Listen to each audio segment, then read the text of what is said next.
Welcome to United Shades of Gray, Conversations of Race in America on WSGW. Now, here is your host, Kareem Bowen. Good afternoon, ladies and gentlemen. Welcome to this 2026 edition, first edition of United Shades of Gray, Conversations of Race in America. I am so glad to be with you guys yet another year. I didn't get canceled. We're back for another season, and I'm excited to be with you all today, continually having these very enriching conversations on race in America. Today, I am by myself. My producer, Noor, my co-host, Mark Bassett, are with me on today. But I have a treat for those of you out there today. Someone else. We're going to have some very good conversation. There's a lot that has been going on over the past month. And, you know, as we've been somewhat on hiatus here, just kind of enjoying taking time off for family, for relaxation. Many of you didn't know, but I took a trip to Israel during the course of that time. And we'll talk a little bit about all of those things as we move forward.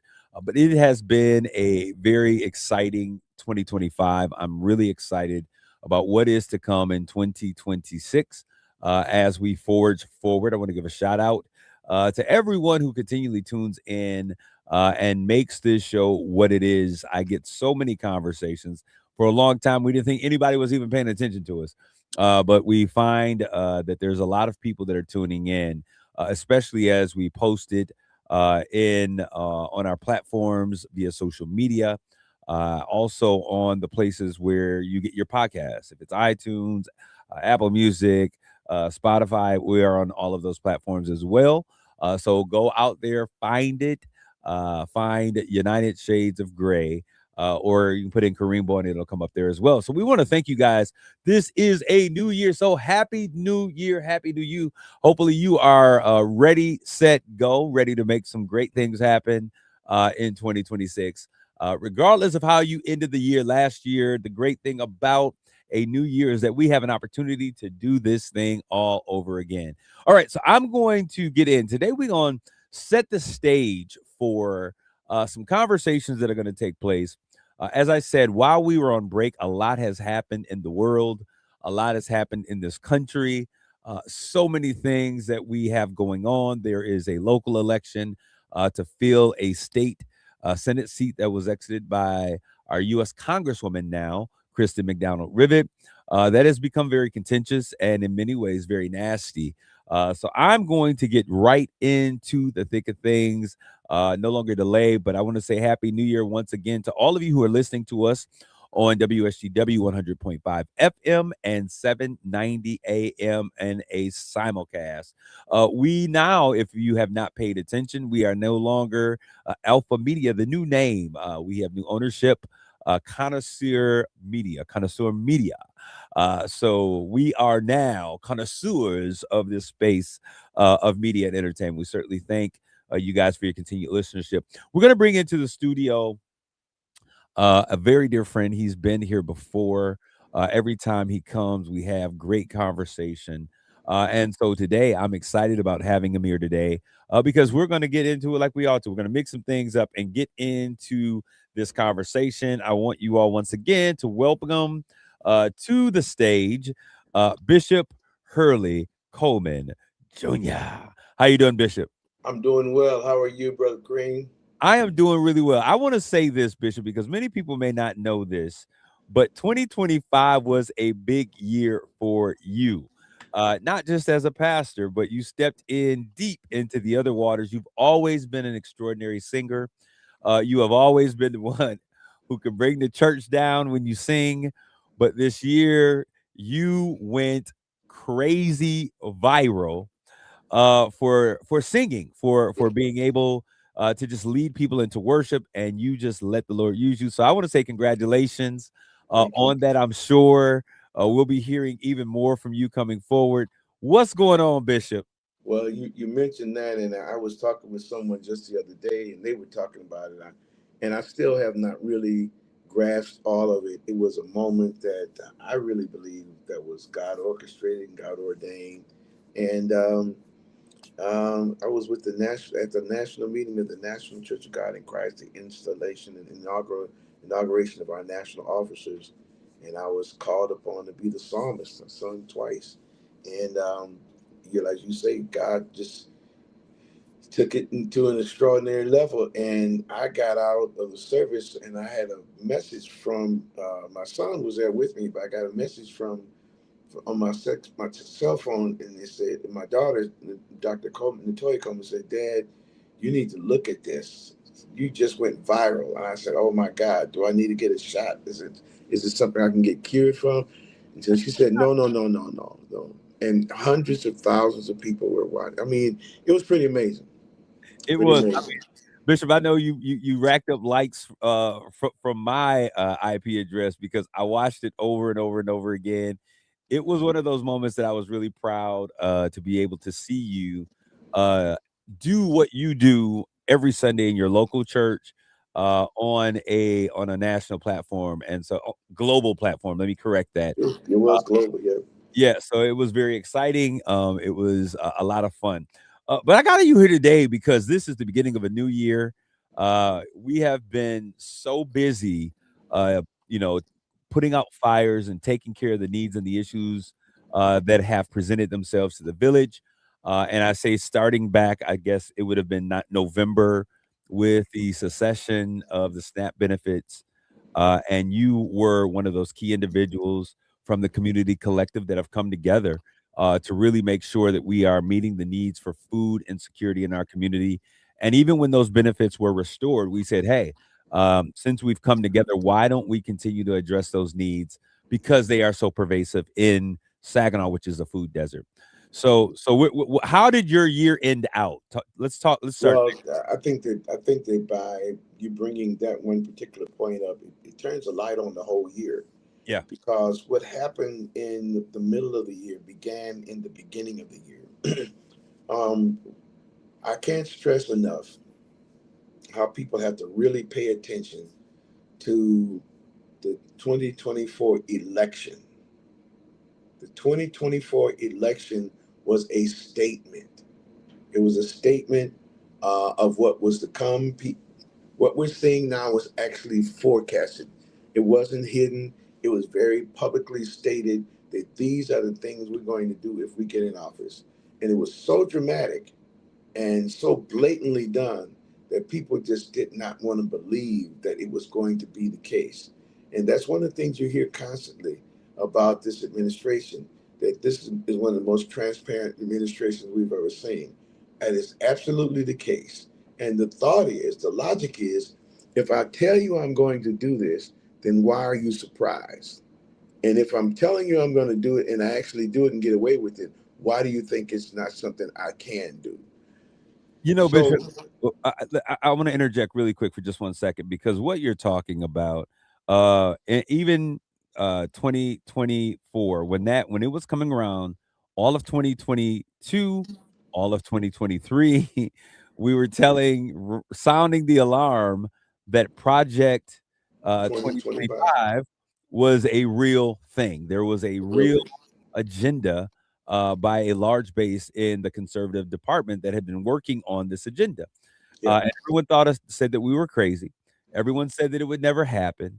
And a part of myself, I'm going to say this: we've seen him be very, and when we say him, we're talking about number 47, be very direct in how he operates. yep, But there was a part of me that said, okay, there's no way because you got to get Congress on board, right? right, So right. even though I'm sounding the alarm, even though there was an element of, hey, we got to be prepared, there was still a part of me that said a lot of this causes for folks to act in a way that we're much too humane, where we have become, too aware and too in tune to each other, and we've gotten over some of those hurdles to ever go there. Congress would never let this happen, but Because we thought that the guardrails were in place. yeah, That was the impression that the guardrails were in place, but we didn't pay attention to the fact that in the previous administration, in the previous election, I mean, in his previous administration, he did change the Supreme Court. yes, They did redirect the voting processes. So Ralph Warnock Senator Ralph Warnock said this recently in a conversation. He said, as upset as I may be about the decisions that I made in the oath of office, I have to remember that 75 million people agreed with that. That's right. And they asked for that and they supported that.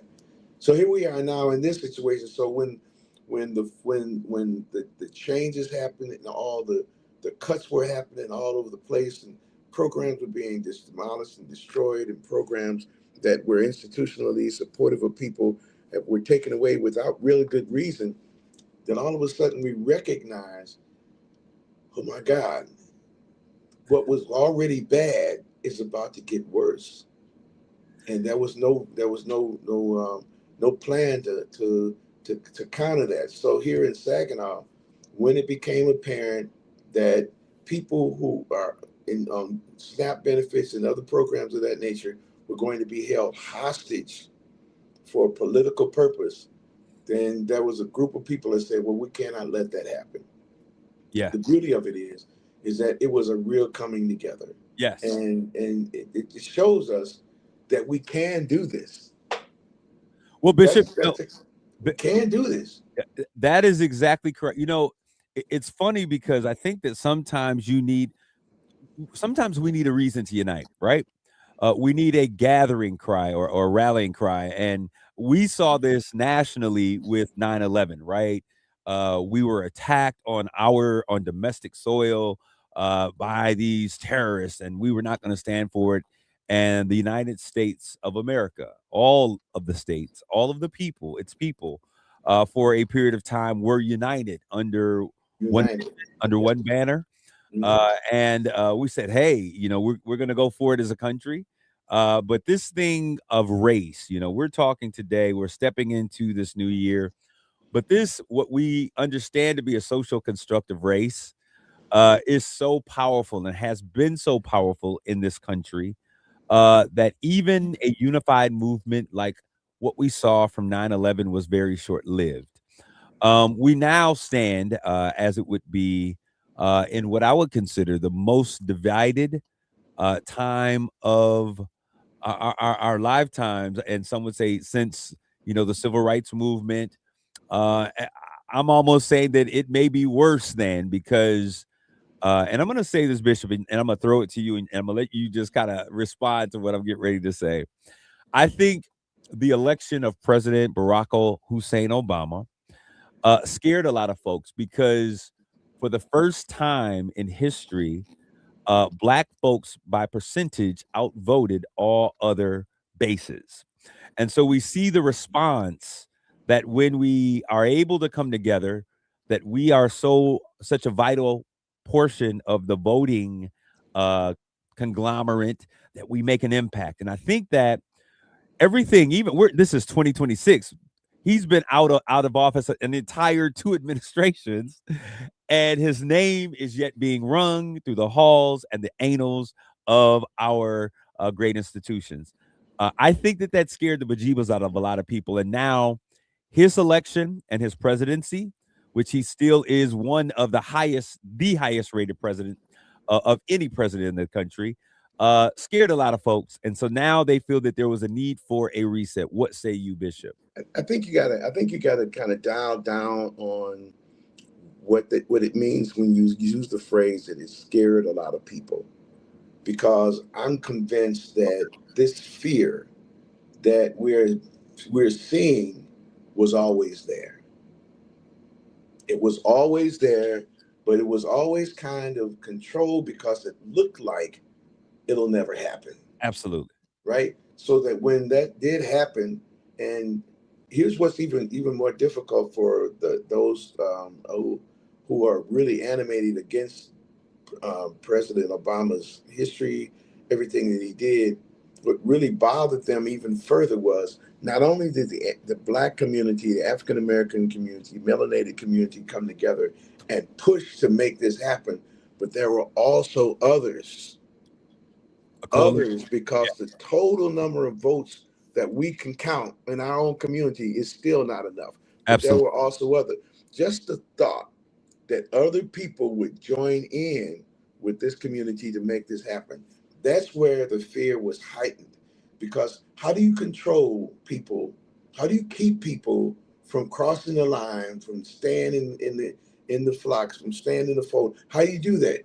You have to create enough fear for them to stay in line. So I'm convinced that what we're seeing now, this whole notion of taking our country back, and I hear that, I heard that so much, and I would ask people, who are you going to take it back from, and where are you going to take it to?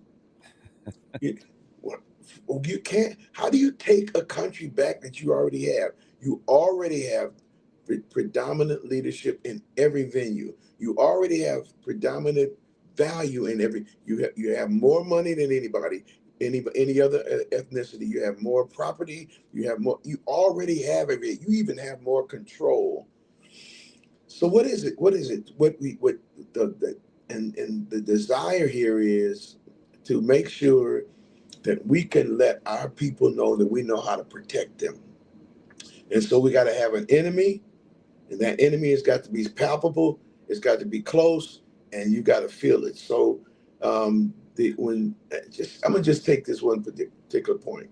The 6 battleground states that were supposed to change the outcome of the election or determine the outcome of the election. The population, the highest level of population was found in those urban clusters in those 6 battleground states, right? Yeah. Those urban clusters were the target of that campaign. How in the world is it possible? How in the world is it possible for all 6 of those states to fall without something else happening, right? And so the victory now, very close victory, that is now it's being called a mandate because we won every place where we weren't supposed to win. That is assuaging fear that says we're still in control, we still know how to do this. Don't worry, as long as you stay in line. Don't worry about what we're doing. Don't worry about what we're saying. Don't worry about what I have. Don't even pay attention to my lies. Just feel comfortable and be safe. Okay, so Bishop, we're into this new year. Okay, it is 2026. A lot has been put into action. There's a lot that is being prepared to take place. As we look at this new year coming forward, That's a late statement. When you say a lot of things are being prepared to take place, ab- there are a lot of things that are taking place. It's absolutely, in motion. absolutely. So a lot of things have been put in place. A lot is in motion, and there is yet a lot to be taken care of Manifesting. as we move forward. What is, in your opinion, and let's look at this from a national level, and we'll work this thing down to Main Street here. Okay, what is the most important thing that you think, as a community, the Black America needs to be looking? Not just Black America, all of America needs to be concerned about. Well, let me start with Black America Okay. because one of the reasons why there's such a drive to erase or eliminate the history of African Americans or Black America is because of the incredible role that Black America has played in the development of this country. Even during the period of enslavement, the farm implements that were created to make the work on the farms easier was created by those geniuses who were already in the field. And it goes on, it goes on, and it goes on. The culture was impacted by black people. The language was impacted. Public education is a result of efforts toward Black people. So if you erase that history, then if you stop people from knowing, because there's a lot of people that don't know that, right? So in today's environment, the best thing that Black people can do is to start owning ourselves, owning the integrity of our history, owning the integrity of our education, owning the integrity of our creation and creativity, and owning our faith. Owning if we cannot be talked out. You can't talk me out of being Black. And Bishop, I think that that's important. Let's, we only got a couple minutes in this first segment, but what you just said is so vitally important. For a very long time, we have been getting pushed into this thing that we've got to get away from, this the blackness of who we are. Yeah. Why you always got to talk about race? Why do you have to talk about race? And I know that last year I said, as the vice chair on the Juneteenth committee in 2025, I said, why are we going to push away from this? Let's lean into this and let's be unapologetically black.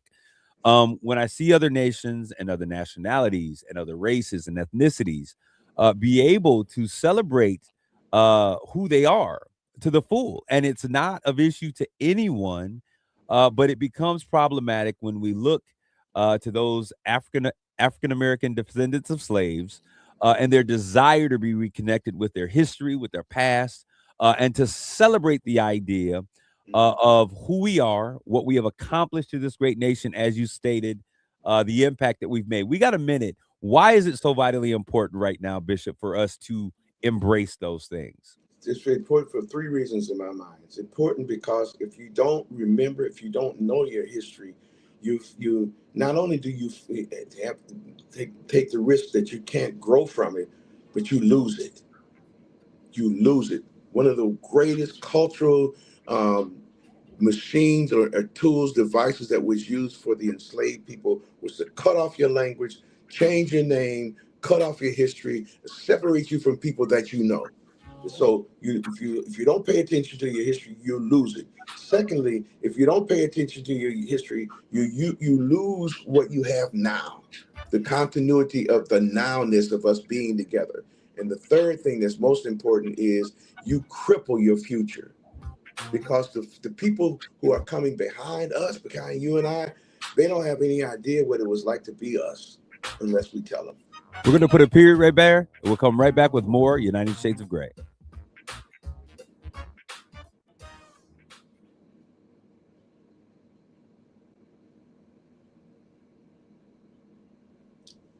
I'm sorry, I heard the music. I should have stopped.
You're listening to United Shades of Gray on WSGW. This is Kareem, and we're back with more United Shades of Gray, conversations of race in America. And I'm here in studio. He's in his studio. I'm in my studio with Bishop Hurley Coleman Jr. We've been having a very interesting conversation about the importance of being able to express fully who we are as a people. And when I say who we are as a people, I'm talking about black folks.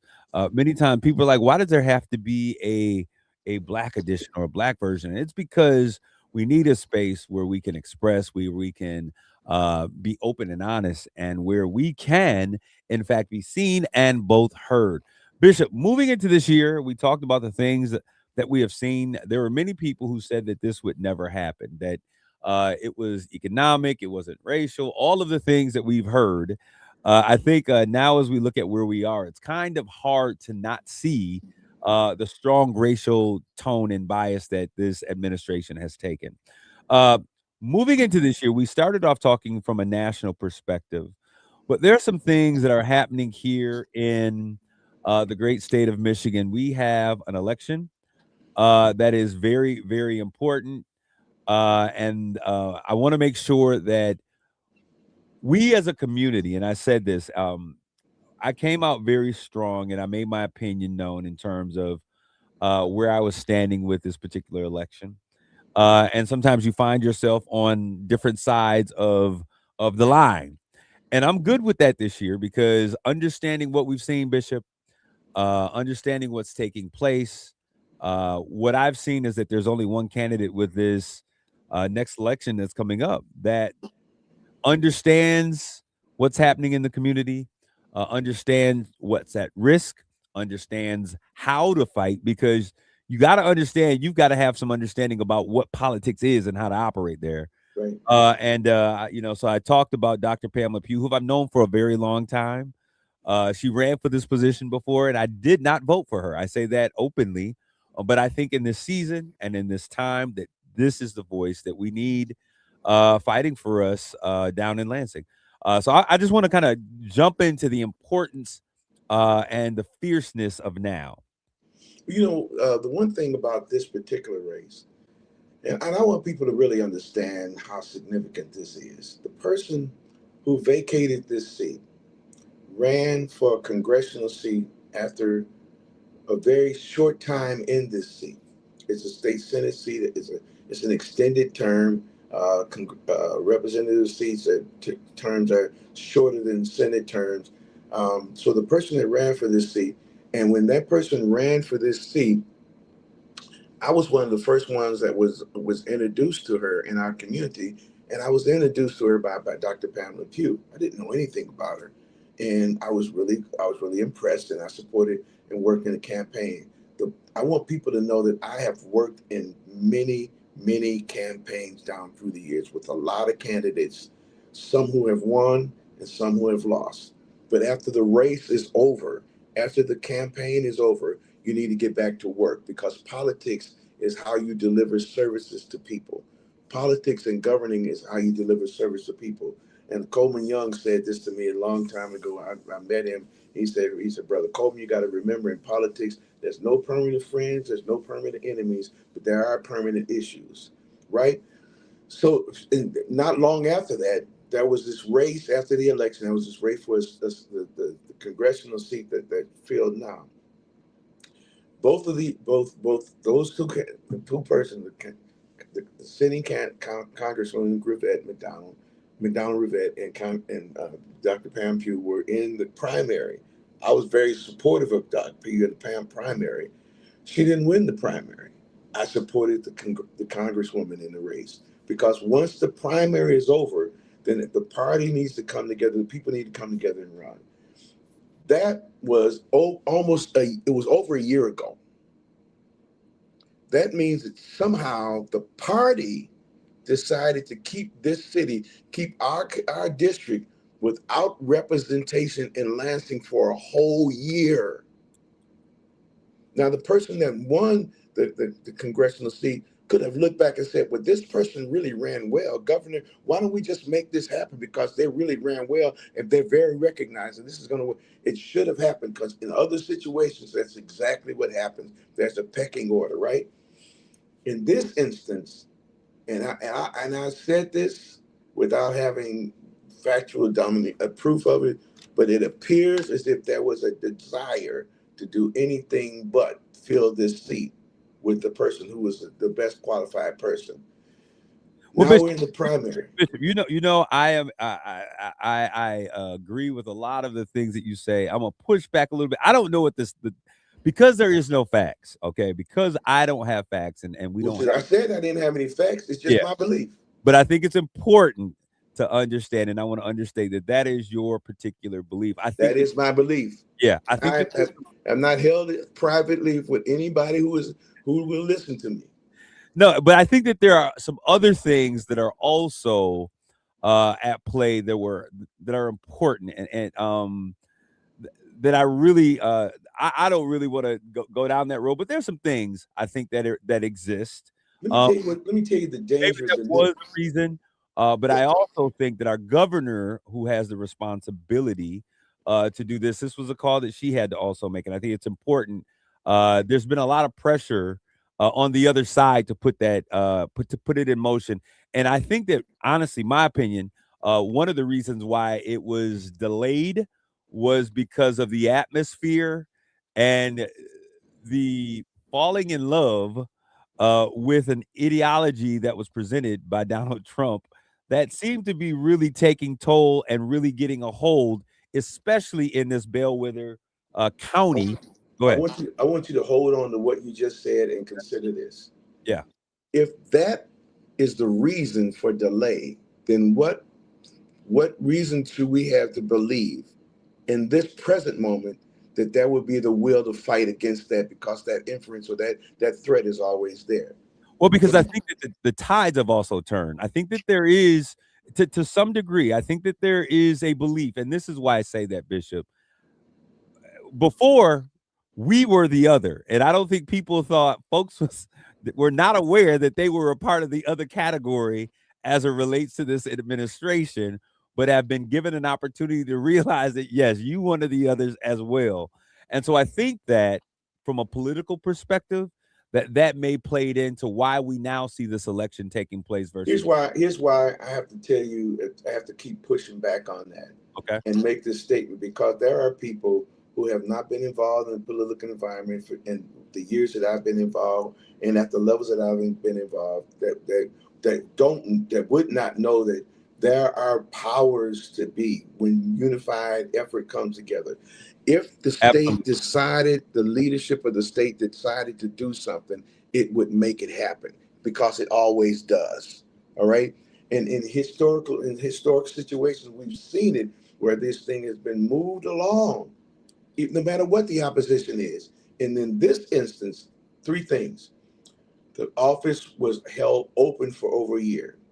There was no announcement of the opportunity to run. When the announcement was made, the first person to announce is the person that you mentioned, Dr. Pam Pugh. The organizational system did not embrace it, but stranded along until there was enough other candidates that could be brought up.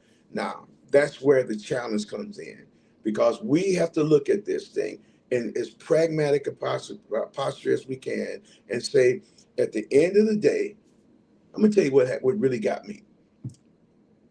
In the 2024 election, it was monumental for me.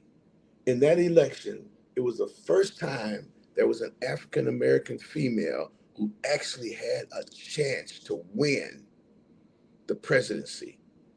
In my lifetime, it was the first time an African-American male actually had a chance to win a Senate seat from our community. It was the first time an African-American female from Saginaw had actually run in competitive levels for a federal position.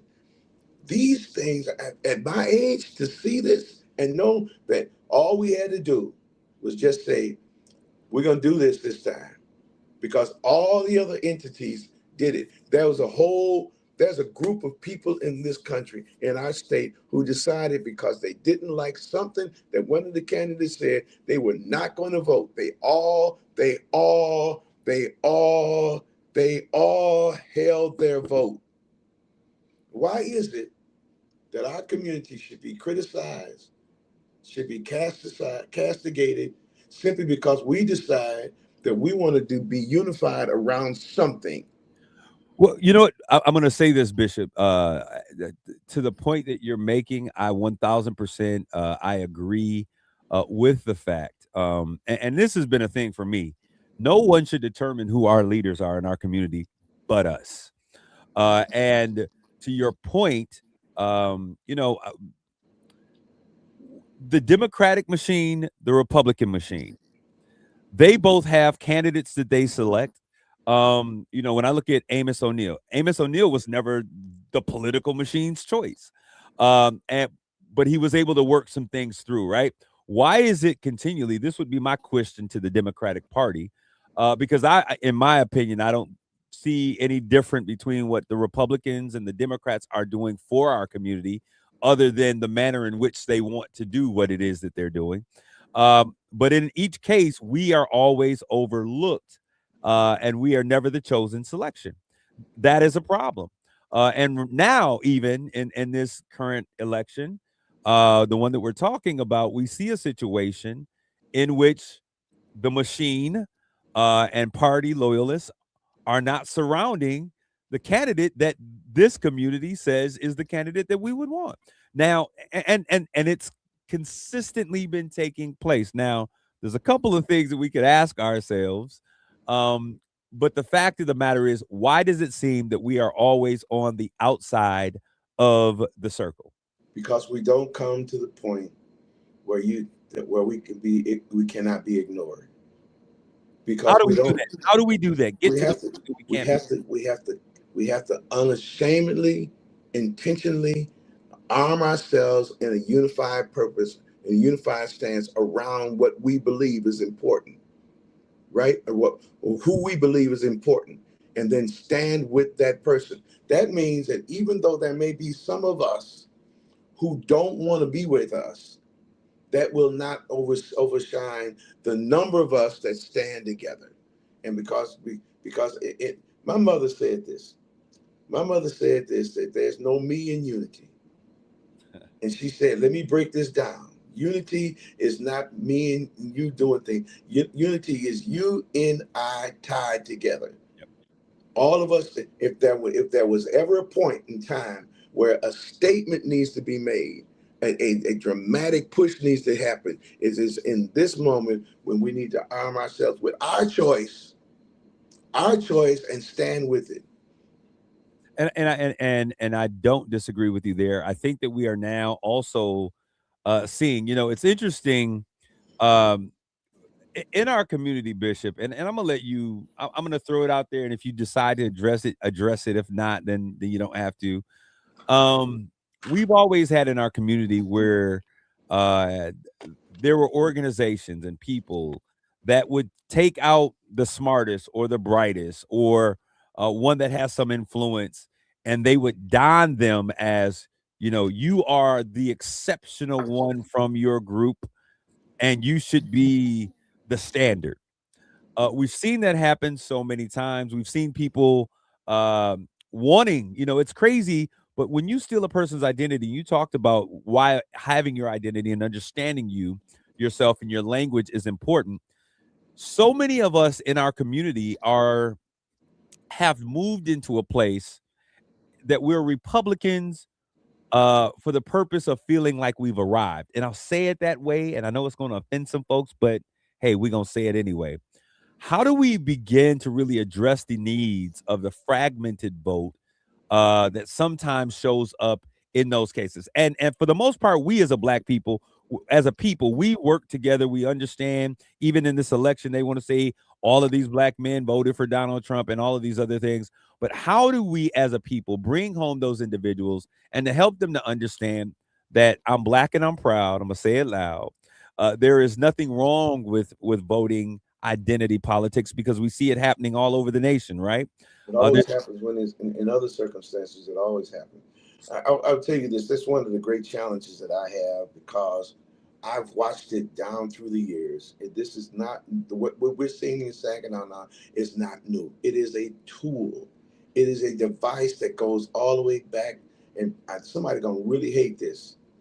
Okay, it goes all the way back to the plantation, where you can get the people who worked in the field and make them and put them in opposition to the people that worked in the house. And then there are certain levels of status within the house, within the big house. So certain people had certain rights and certain privileges and others didn't. And so that divide and conquer, it's a tool that has always been used. And the only way it's overcome is that enough of the people who feel the need to stand together actually come together. I saw this happen when in this particular race that we're talking about, before it was really public that there was another candidate that was being chosen. People who were in leadership, people who could have stood forth, decided, I'm gonna stay out of this and watch it happen. I'm just stay out of the way and watch it and work. And I'm just gonna let it happen. Then all of a sudden, well, I think it's important for me to make a stand. Now all of a sudden, because it's a different person, because somebody chose it, and you know, His, I his have been criticized. Bishop, historically, those who are in office don't throw their support before a primary. Well, in some cases, they have always done that. In some cases, Yeah, but for the but most part, especially when it's a very contentious uh, primary that affects their constituency. That's the part that affects their constituency, and their constituency has strong opinions about one or the other, maybe both, or maybe three, maybe four. Then it's prudent for that politician to stand in a place where they wait to hear what the voice of the people is and then support the voice of the people, not tell the people what their voice ought to be. Now, I saw that change in this environment. wow. All right, Bishop, I want to say this, and we're going to close. We only got a little less than 5 minutes, and we're going to kind of turn the corner on this. But this is to the point of why race matters and why race is important, or why is race important? I'll say it like that. Why is race important? Kareem, people ask me, why do you always talk about race? Why is race important? I had an opportunity to go to the Holy Land. And when I was there, it was an absolutely amazing experience to go to the place where our Lord and Savior walked, to be in those spaces and places. But I'll tell you this, why race matters, or if race matters, in the entire time. And we were in Jerusalem, and we went to all of the places of Gaza and Capernaum and all of the places. And in every place, there was some depiction of who Christ was. In no place while I was there, in any of these places, was there an actual depiction of Christ being of what most would agree historically and geographically, what he would look like. And so, as we have this conversation, if race does not matter, why are the depictions of Christ, especially in this country, by popular religion, by popular faith leaders, never consistent with what we all understand and know to be true as the actual ethnicity of who Christ was?